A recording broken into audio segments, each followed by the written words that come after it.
Shalom.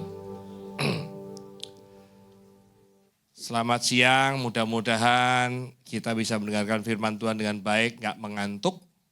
Puji Tuhan, terima kasih buat semua tim pelayanan yang telah mempersiapkan semuanya, termasuk production team yang ada di belakang, yang telah mempersiapkan dan membantu berlangsungnya ibadah pada siang hari ini.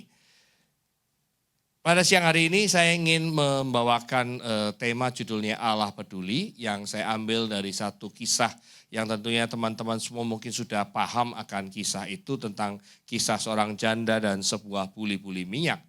Sebelum itu mari kita lihat dulu dan kita baca bersamaan bergantian tentang 2 Raja-Raja 4 ayat yang pertama sampai yang ke-7. Saya akan bacakan yang ganjil dan kita semua dan Bapak dan Ibu membacakan yang genap, baru nanti yang ke-7 kita akan bersama-sama membacanya bersama-sama dengan saya. Oke, judul perikopnya minyak seorang janda.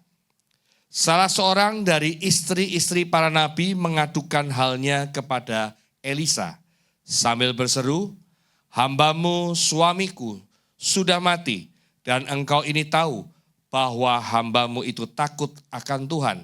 Tetapi sekarang penagih hutang sudah datang untuk mengambil kedua orang anakku menjadi budaknya." Yuk, 1, 2, 3. Lalu berkatalah Elisa, "Pergilah, mintalah bejana-bejana dari luar, daripada segala tetanggamu, bejana-bejana kosong, tetapi jangan terlalu sedikit. Pergilah perempuan itu daripadanya, ditutupnyalah pintu sesudah ia dan anak-anaknya masuk. Dan anak-anaknya mendekatkan bejana-bejana kepadanya, sedang ia terus menuang." Mari kita baca ayat yang 7 bersama-sama. 1, 2, 3. Kemudian pergilah perempuan itu memberitahukannya kepada abdi Allah. Dan orang ini berkata, "Pergilah, jualah minyak itu, bayarlah hutangmu, dan hiduplah dari lebihnya engkau serta anak-anakmu." Bapak dan Ibu sekalian, ayat ini atau kisah ini cukup ada sesuatu hal yang kita bisa lihat. Terutama di ayat yang pertama dikatakan salah seorang dari istri-istri para nabi. Jadi janda ini adalah janda dari seorang nabi. Nabi itu adalah hamba Tuhan. Yang kebetulan hamba Tuhan ini sudah mati. Bukan meninggalkan harta benda yang banyak, tetapi justru istrinya dikasih warisan hutang yang mungkin banyak. Karena pada saat itu istri dan anaknya tidak bisa membayar hutang. Dan ada ancaman bahwa kedua orang anaknya akan diambil oleh penagih hutang untuk membayar hutangnya.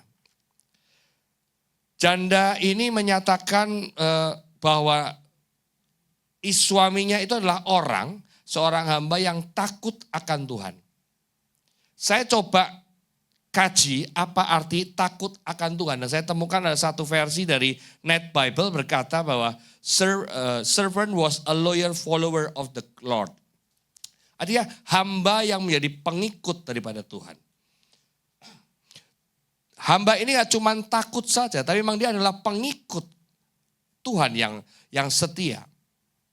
Teman-teman, tidak ada jaminan juga bahwa ada hamba Tuhan yang dipanggil Tuhan, lalu hidupnya seolah-olah bersih dari segala sesuatunya 100% clean. Memang harapan kita, seorang hamba Tuhan apalagi yang sudah di atas mimbar, harusnya clean, kudus.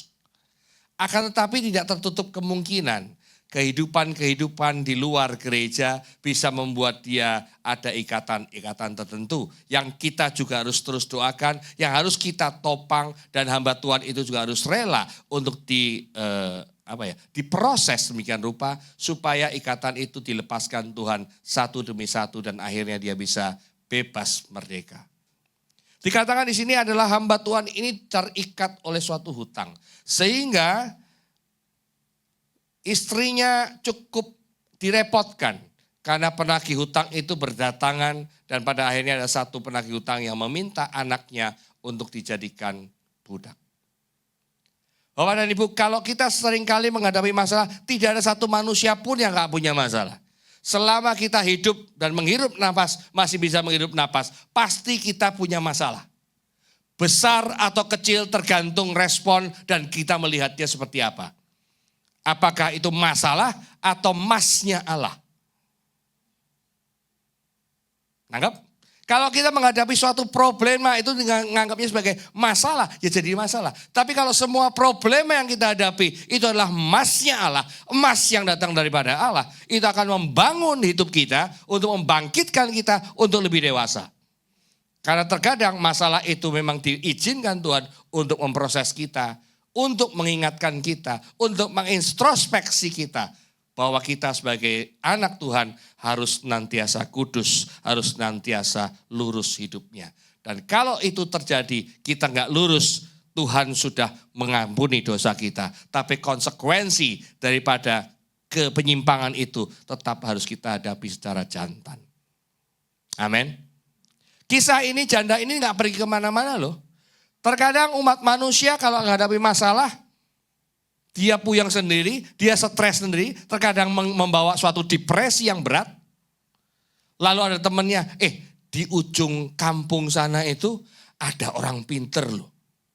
Siapa tahu orang pinter itu bisa membuat hutangmu lunas.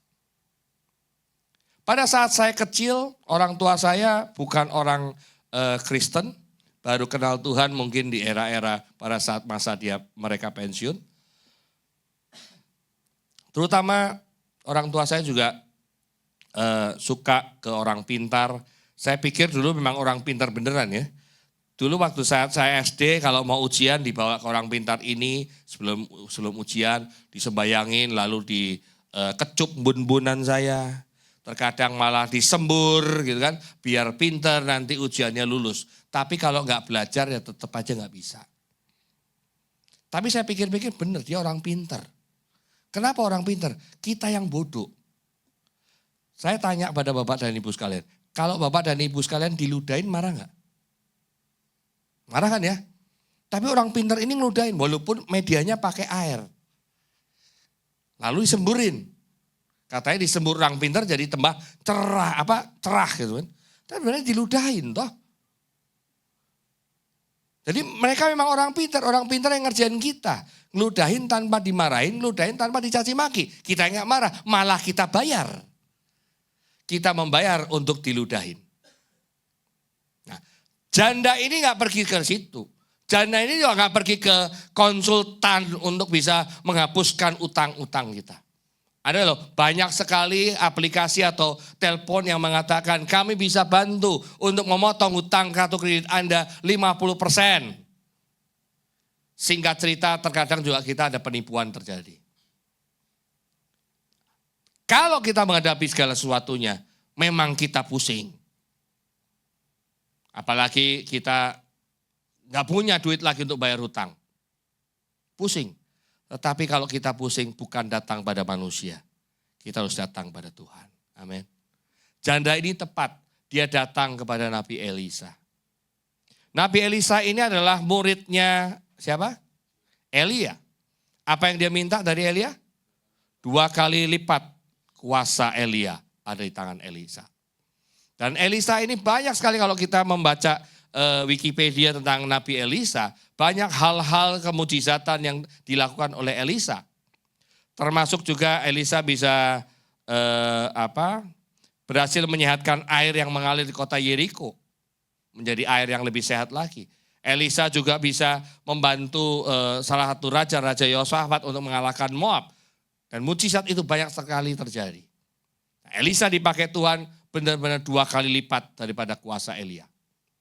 Dan bertepatan itu janda ini menghadap pada Elisa. Dia datang kepada orang yang tepat. Jadi pelajaran dari ayat yang pertama adalah datang kepada sumber yang tepat. Kalau kita ingat khotbah Pak Gembala minggu lalu tentang Kingdom Finance.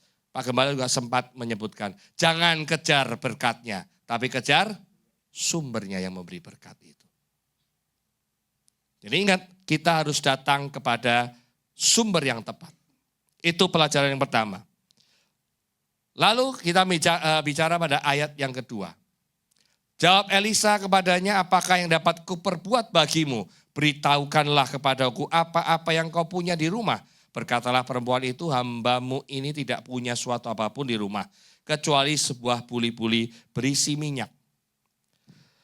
Mendengar keluh kesah janda ini, terkadang kita sebagai umat manusia kalau mendengarkan keluh kesah teman kita atau keluh kesah daripada orang yang datang untuk minta konseling atau minta nasihat, terkadang di otak kita, ayo kamu bisa terikat begitu, ayo kamu bisa berbuat dosa gitu, kamulah sebelum ini lagi ngapain nih? Muncul di otak daripada orang yang mendengarkan keluh kesah jemaatnya atau keluh kesah orang ini, ada satu penghakiman di otak kita. Oh, kamu ngalamin itu ya? Jangan-jangan kamu gak benerin di mata Tuhan. Kamu gak kudus ya? Ayo, saya doakan supaya kamu kudus. That's not the solution. Dan itu bukan satu ungkapan yang diungkapkan oleh seorang hamba Tuhan kepada jemaat yang sedang berkeluh kesah. Dalam ilmu konseling yang saya pelajarin, seorang konselor itu diajar untuk menyediakan telinganya dengan baik, bukan mulutnya yang baik. Justru kita diajarkan, mulut kita dipakai, konselor itu mulutnya dipakai untuk mengucapkan atau menanyakan open-ended question. Satu probing question, satu pertanyaan yang harus bisa memancing orang yang menjawabnya itu panjang lebar menjawabnya. Jadi ada kemampuan untuk membuat orang yang jadi konselingnya itu bisa bercerita jauh lebih banyak. Dan kita sebagai konselor adalah sifatnya mendengarkan. Kita sebagai cermin, kita sebagai penyerap informasi semuanya. Bahkan dikatakan seorang konselor yang baik tidak boleh memberi nasihat. Karena dia sifatnya cermin, pada saat komplain atau keluh kesah itu muncul semua, kita berbalas tanya lagi. Kalau permasalahan seperti itu, lalu apa kira-kira yang Bapak atau Ibu pikirkan sebagai penyebabnya? Kira-kira sebabnya apa sampai muncul itu? Dia cerita lagi, oh karena ini, macam-macam. Keluar penyebab-penyebabnya. Lalu kita simpulkan lagi, oke masalahnya A, menurut Bapak dan Ibu penyebabnya B dan C. Menurut Bapak dan Ibu, apa yang bisa Bapak dan Ibu lakukan untuk jadi solusinya? Jadi solusinya apa yang memberi? Si orang itu sendiri. Kita hanya sebagai cermin, kita hanya sebagai penegasan-penegasan, pernyataan-pernyataan daripada konseling kita. Elisa pun demikian. Apa yang bisa aku lakukan buat engkau? Ada apa yang kamu punya di dalam rumahmu? Dan untung janda ini juga mau jujur dan terbuka. Aku gak punya apa-apa. Aku hanya punya sebuah buli-buli berisi minyak. Ini adalah satu kejujuran daripada seorang janda yang bisa menyatakan apa adanya. Sehingga hamba Tuhan ini bisa memberikan solusi yang terbaik. Teman-teman terkadang menghadapi masalah dan berharap ada penyelesaian yang instan. Kita kalau menghadapi masalah kita selalu berpikir, kalau saya sakit, saya datang ke hamba Tuhan untuk minta penyembuhan, sehabis doa pasti sembuh nih.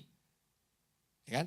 Sama dengan perwira yang kena kusta, datang untuk minta diobatin, tapi yang datang yang dikasih obatnya bukan obat dan itu pakai tangan dan segala macam. Cuma Nabi ini mengatakan pergi ke sungai sono dan mandilah. Si perwira ini mengatakan apa kurangnya saya mandi di rumah, air saya lebih baik daripada sungai itu. Dia katakan gak mustahil ini perintahnya Nabi ini. Kenapa? Dia pikir itu adalah sesuatu mujizat yang muncul yang instan. Terkadang manusia juga berpikir kalau kita menghadapi masalah datang pada Tuhan, Tuhan langsung jawab dan Tuhan selalu selesaikan solusinya. Dia lupa Tuhan bisa melakukan segala sesuatu dengan mujizat dan yang tidak pernah kita pikirkan. Sama halnya dengan janda ini juga. Dia hanya punya sebuah buli yang berisi minyak. Anda tahu buli? Buli itu bukan guci loh. Buli itu kecil. Mungkin kayak sebesar botol minyak urapan kita. Kecil. Karena ini adalah janda seorang nabi, diperkirakan minyaknya adalah minyak zaitun untuk pengurapan. Jadi hal yang kecil yang dia punya, itu aja harta dia. Bagi orang yang datang ini, ya kamu cuma punya botol kecil minyak doang, minyak urapan, terus mau diapain lagi gitu kan. Gak bisa ditolong kan. Tetapi Nabi Elisa ini tetap mendengarkan itu tanpa menghakimi dan tanpa juga memberikan jawaban langsung, ya dah ini saya kasih uangnya untuk bayar utang. Enggak. Pelajaran yang kedua dari ayat kedua kita adalah jangan pandang sebelah mata apa yang kita punya. Sekecil apapun yang kita punya, Tuhan bisa berperkara dan Tuhan bisa membuat mujizat itu dari yang kecil kita. Yang dipandang manusia sepele, dipandang Tuhan sangat besar sekali. Dan Tuhan bisa berkarya dari yang kecil itu untuk menjadi yang besar. Amin. Itu adalah pelajaran kedua. Lalu ayat yang berikutnya saya ambil ayat 3 dan 4 daripada 2 Raja-Raja 4 ini. Lalu berkata Elisa, pergilah mintalah bejana-bejana luar daripada segala tetanggamu, bejana-bejana kosong tapi jangan terlalu sedikit. Artinya apa? Elisa gak meminta janda ini nyari bejana cuman seadanya, tapi cari sebanyak-banyaknya. Kemudian masuklah, tutuplah pintu sesudah engkau dan anak-anakmu masuk, lalu tuanglah minyak itu dalam segala bejana yang mana yang penuh, angkatlah. Kalau kita diminta oleh Elisa untuk mencari bejana-bejana dari segala tetangga kita. Kalau janda ini tidak punya hubungan yang baik dengan tetangganya, dia akan resign. Sorry Elisa, aku gak baik sama tetangga. Kalau minta bejana, bisa dapat gak ya? Terkadang kita juga ngelihat orang Kristen sendiri terkadang hidup bertetangganya kurang. Mereka menggunakan gaya hidupnya yang eksklusif. Apalagi kalau orang Kristen yang sangat mendalam sekali, terkadang bisa menjadi panitia surgawi. Aku Kristen bener, aku punya Yesus dan hanya satu-satunya menuju ke Bapa adalah lewat Yesus. Itu betul. Tapi pada saat kita menghakimi tetangga kita, kamu bukan Kristen kan? Sorry, kamu gak akan masuk surga. Kamu bukan kelompok kita, kamu bukan komunitas kita. Saya gak mau bergaul. Ada dulu di perumahan saya, banyak orang Kristen di sana, beberapa lah ya, gak terlalu banyak amat, tapi beberapa menjadi minoritas juga di blok saya. Tiap kali ronda selalu katakan, aduh saya gak bisa ronda dah, saya mendingan berdoa saja deh di rumah daripada meronda. Kalau saya suka ikut ronda, karena pada saat ronda itulah saya bisa kenal tetangga-tetangga saya bisa ngobrol dengan tetangga-tetangga saya bisa bergaul dengan mereka, saling mengenal dan mereka juga mengenal saya tanpa ada eksklusivitas tersendiri. Pada tahun 98 saya tinggal di satu rumah kontrakan terpencil di kota di daerah Babelan sana. Satu komplek, kalau saya ngomong suku, yang suku kayak saya cuma 2 keluarga doang. Lainnya bukan. Tapi setiap Sabtu saya ikut bakar jagung, bakar singkong, ngobrol sampai kurang lebih jam 2 pagi saya izin pulang. Karena saya mengatakan Sabtu sampai jam 2 pagi. Karena apa? Besok paginya hari Minggu saya harus ke gereja. Takut gak keburu ngantuk. Diizinkan.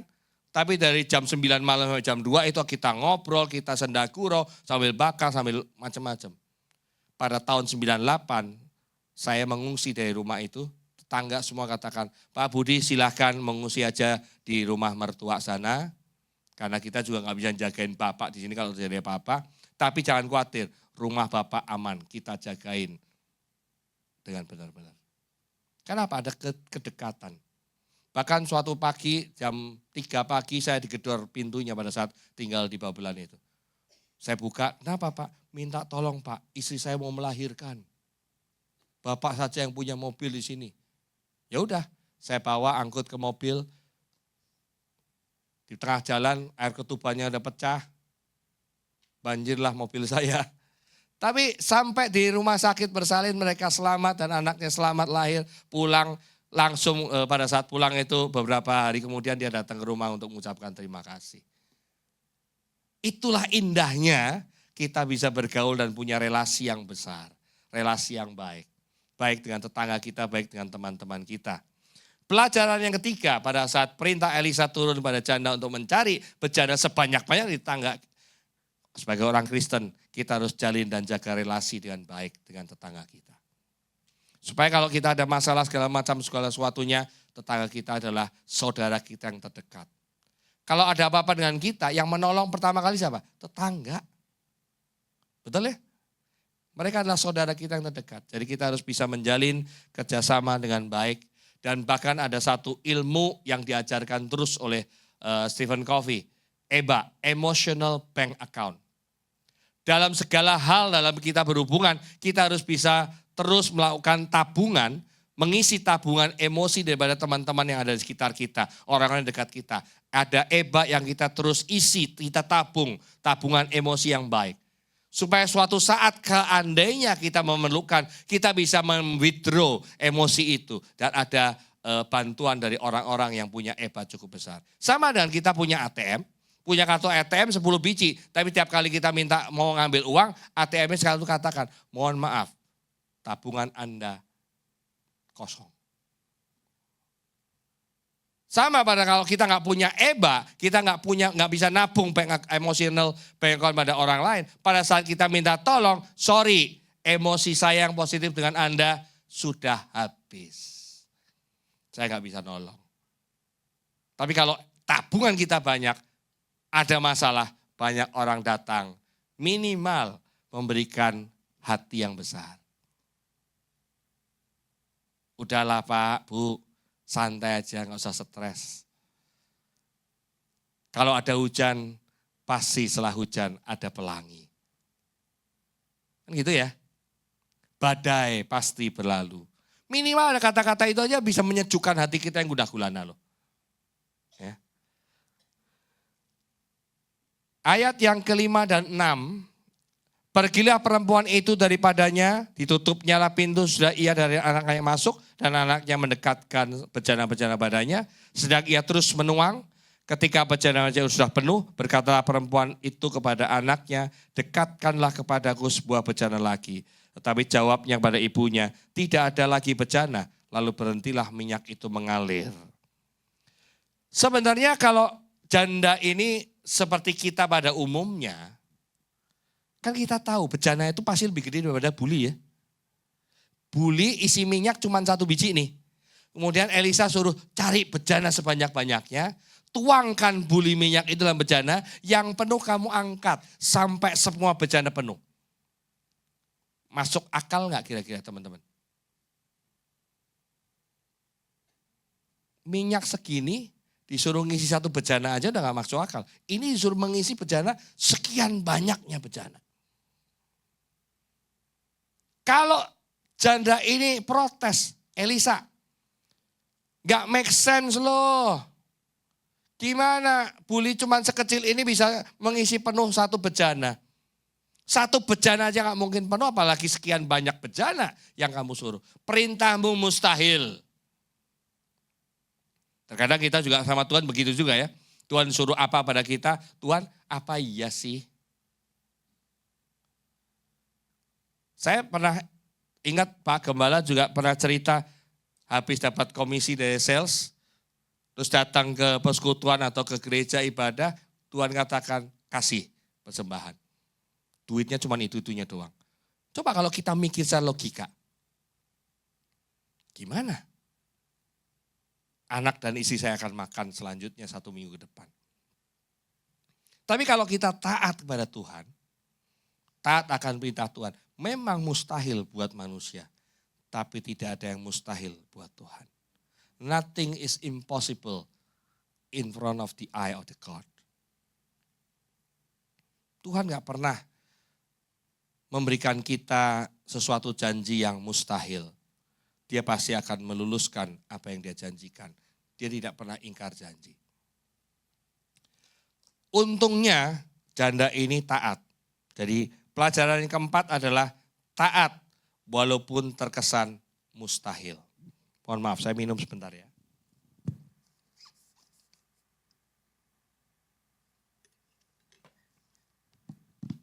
Taat walaupun terkesan mustahil. Jadi teman-teman sama dengan Nabi Nuh pada saat diperintahkan Tuhan. Zaman Nabi Nuh itu belum pernah terjadi yang namanya air bah. Kalau kita dengar kata air bah sekarang udah kebayang ya banjir besar. Tapi zaman itu belum pernah terjadian karena belum pernah terjadi banjir pada saat itu. Jadi kasarannya kalau saya kasih contoh, Pastor Andi, akan ada anino ya. Tolong nanti buat anino di atas bukit sana. Pak Andi paham nggak? Sama Manu, air bah itu apa? Bahtera mungkin tahulah. Atau contohnya mungkin gini, Pak Pastor Andi akan ada anino, tolong bikin bahtera di atas bukit nanti, segede banget. Tuhan anino apa? Sudah pokoknya. Untungnya Nabi Nuh juga gak nanya. Kalau Pastor Andi tanya kan, anino apa Anda? Tuhan. Pada saat itu kalau Nabi Nuh tanya pun, Tuhan juga jelasin bingung. Karena belum pernah melihat air bah. Dia tahu kapal itu di laut. Ini ada perintah, sudah anino belum tahu. Kedua ada perintah lagi, bikin bahtera gede di atas bukit. Biasanya bikin kapal itu di dekat laut. Bukan di atas bukit. Tapi Nabi Nuh juga tetap taat. Dengerin ukurannya berapa, dibikinlah bahtera segede gaban di atas bukit. Gede banget. Banyak orang di sekitar itu mencemooh. Nabinya udah mulai sedeng. Bikin kapal besar di atas bukit. Nanti nariknya ke laut gimana? Baru setelah adanya hujan 40 hari 40 malam terjadi banjir yang besar. Baru semua orang lihat, bener loh bikin kapalnya itu. Karena pada saat banjir besar itu bukan kapal yang mendekati laut, laut yang mendekati kapal. Sama halnya dengan janda ini, gimana kalau dia sampai dia memikirkan ini mustahil. Buli-buli suruh ngisi sekalian banyak bejana. Kalau dia nggak melakukan dan tidak bertindak, ya nggak dapat apa-apa. Untungnya atau cerita ini mengatakan janda itu mengikuti apa yang dilakukan, apa yang diperintahkan buat dia. Dia tuang dan penuh. Semakin yakin kan? Biasa kita kalau menghadapi satu masalah, terus ada solusi yang aneh, kita jalanin, ternyata ada tanda-tanda nih, semakin getol kita.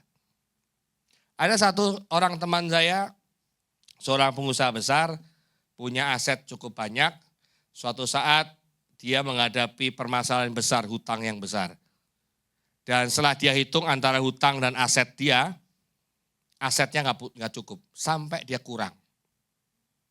Dia udah membayar sebagian daripada hutangnya, tetapi tetap aja hutangnya masih besar. Lalu dia udah give up. Dia berdoa pada Tuhan, Tuhan aku udah menyerah. Kalau aset ini dijual pun gak bisa bayar hutang lagi juga. Aku give up dan Tuhan yang akan selesaikan gimana caranya. Tuhan gak ngasih solusi loh, datang ke si A nanti akan dapat duit. Enggak. Tuhan mau perintahin apa? Itu di dekat Jakarta Timur sana, ada satu kampung yang butuh makan. Aku perintahkan kamu kasih makan penduduk situ 40 hari. Kalau kita gimana ya? Ngadepin utang besar, jual aset saja nggak bisa bayar utang, datang pada Tuhan, minta solusi, solusinya bukan dapat duit, malah disuruh keluar duit. Satu kampung loh dikasih makan selama 40 hari. 20 hari ngasih makan gak ada tanda-tanda apa-apa. Setelah 20 hari kemudian mulai dia tiba-tiba dipanggil bank. Diajak negosiasi. Singkat cerita sampai hari yang ke-40 akhirnya hutangnya bisa lunas. Karena ada haircut lah, ada pemotongan bunga, ada haircut, hutangnya tinggal separuh. Akhirnya dia cuma jual satu aset, lunas. Dia masih punya rumah. Lucu ya, kadang solusi Tuhan itu ada di sisi yang seberangnya.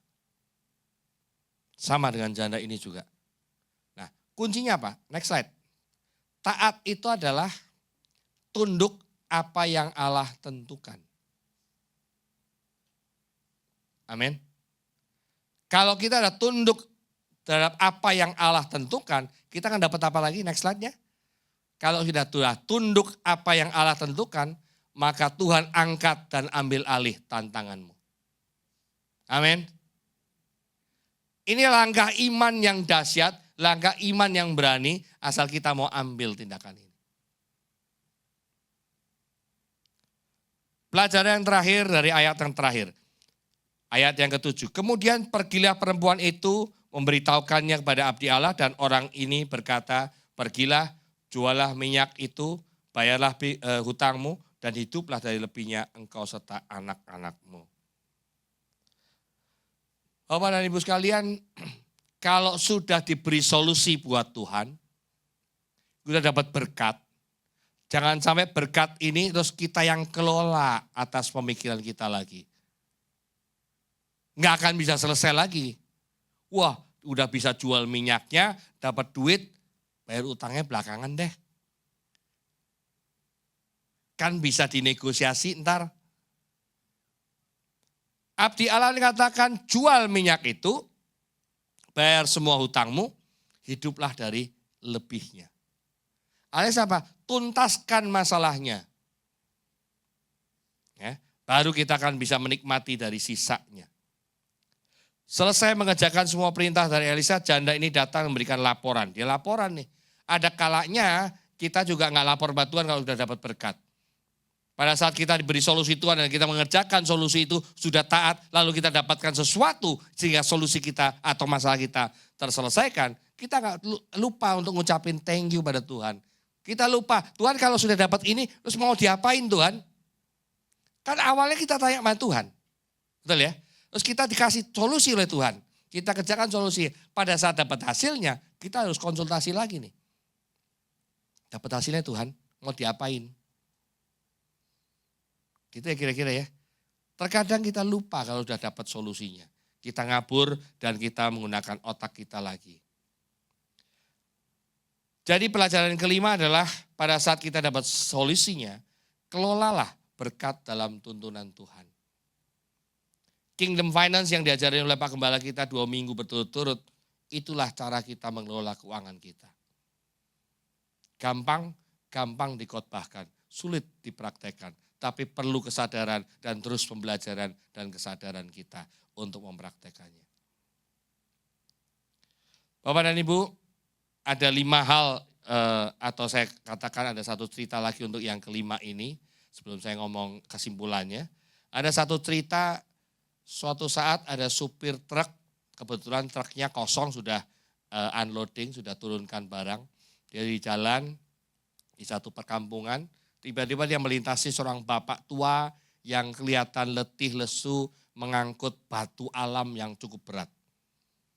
Supir truk ini berbaik hati, dia berhenti, lalu supir dan keneknya turun.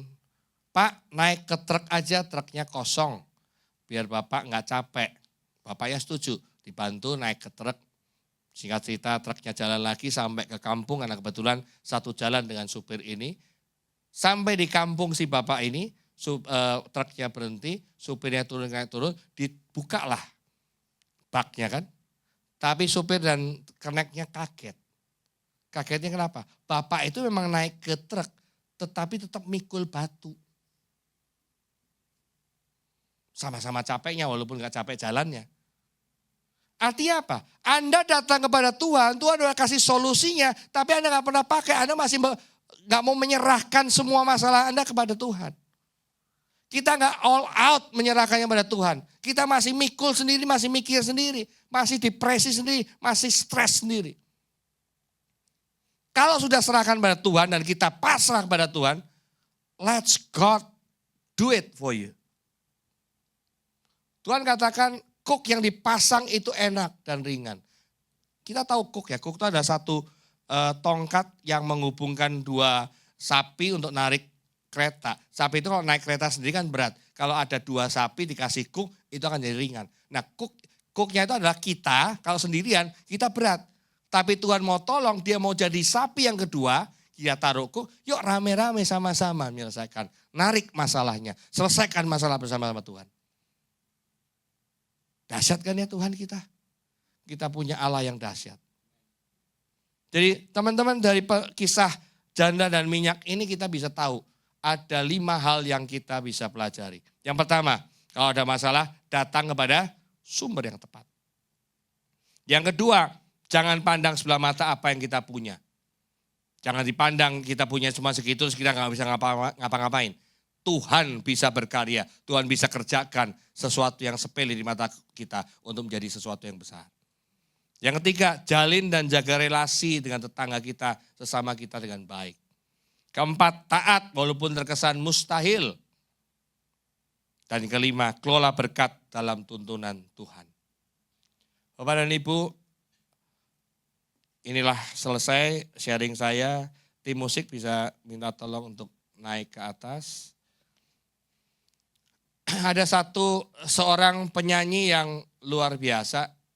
Seorang kembar dari keluarga Sidaputar, tentu Bapak dan Ibu tahu. Saya lupa, Melisa dan Meita ya. Melita. Ada satu lagu yang daripada Melita ini yang sekarang jadi ngetop. Sebenarnya ini lagu rohani, lagu Kristen. Tapi yang menyanyikan berbagai macam agama. Karena sangat dahsyat sekali syairnya. Dikatakan di sana, saat ku berjalan, kasih-Mu menerangi langkahku. Tak ku takut, tak ku bimbang, karena ku tahu Kau bersamaku. Yang hebat kan referennya. Kau lebih tahu yang terbaik bagiku. Kau lebih sanggup pulihkan hidupku. Ku berserah, ku percaya, hanya Yesus penolong yang setia. Mari kita bangkit berdiri, kita nyanyikan lagu ini, penolong yang setia. Saat ku berjalan, kasih-Mu menerangi langkahku. Tak ku bimbang, karena ku tahu Kau bersamaku.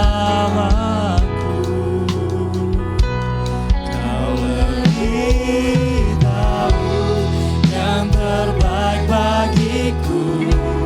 Kau lebih sanggup pulihkan hidupku. Ku berserah, ku percaya, hanya Yesus penolong yang setia. Sekali lagi kita angkat pujian ini. Kau lebih tahu yang terbaik bagiku. Amen. Kau lebih sanggup pulihkan hidupku.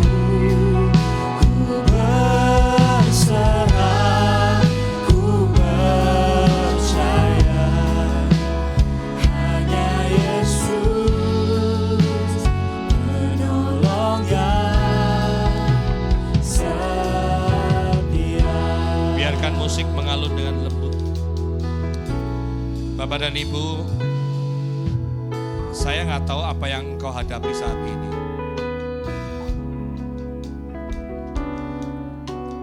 Tapi percayalah, Tuhan kita adalah Tuhan yang penolong yang setia buat kita semua. Hanya datang pada Tuhan, kita akan bisa merasakan kenyamanan, kedamaian yang kita dapatkan. Mungkin solusinya tidak instan, sama seperti apa yang kita inginkan, apa yang kita bayangkan.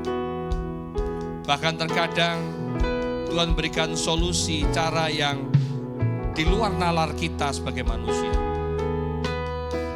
Tapi yang Tuhan inginkan adalah ketaatan kita. Tunduk saja apa yang Tuhan inginkan kita lakukan. Dan niscaya Tuhan akan ambil alih semua tantangan yang kita hadapi. Dia sanggup mengerjakan yang terkecil apapun yang kita punyai. Bisa menghasilkan sesuatu yang begitu besar yang tidak pernah kita bayangkan. He is the great Lord. Dialah Tuhan yang besar. Tuhan yang mampu menyelesaikan semua masalah. Sakit penyakit Tuhan akan sembuhkan. Ikatan-ikatan dosa apapun juga kalau engkau mengaku dan jujur di hadapan Tuhan, Tuhan sanggup melepaskannya. Tuhan akan sanggup membersihkan semuanya. Masalah keuangan Tuhan juga sanggup ambil alih.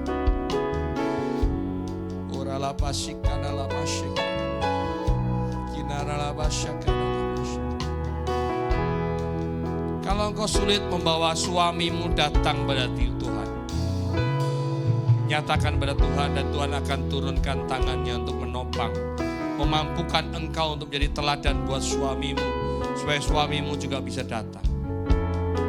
Kalau istrimu yang sulit untuk dibawa ke gereja, datang pada Tuhan dan minta petunjuk pada Tuhan bagaimana menjadi suami yang bisa menjadi seorang kepala keluarga yang baik, yang bisa membawa istrinya datang pada Tuhan. Kalau engkau orang tua yang sulit bawa anak-anakmu datang ke gereja, rajin ke gereja, mendengarkan firman Tuhan, baca Alkitab bersama-sama, berdoa bersama. Minta pada Tuhan untuk memampukan bapak dan ibu menjadi orang tua yang benar, orang tua yang berteladan, orang tua yang bisa mengayomi anak-anaknya sebagai imam, sebagai kepala daripada keluarga yang mampu membawa anak-anaknya kepada Tuhan. Kalau engkau yang datang adalah anak-anak yang belum bisa membawa orang tua, datang pada Tuhan. Tuhan, jadikan aku anak yang bisa membawa orang tuaku datang pada Tuhan. Aku gak mau egois Tuhan. Aku kenal Engkau dan aku ingin mengenalkan Engkau pada orang tuaku. Aku tidak ingin orang tuaku pada masa-masa akhirnya nanti akan mendapatkan mati kekal. Aku ingin orang tuaku juga dapatkan hidup yang kekal bersama-sama. Kepada ibu, apapun masalahmu, datanglah pada Tuhan. Dia akan berikan solusi yang terbaik. Solusi yang Anda harus taati, Anda ikuti. Dan tiada yang mustahil buat Tuhan. Nothing is impossible bagi Tuhan. Kau lebih tahu yang terbaik bagiku. Kau lebih sanggup pulihkan hidup.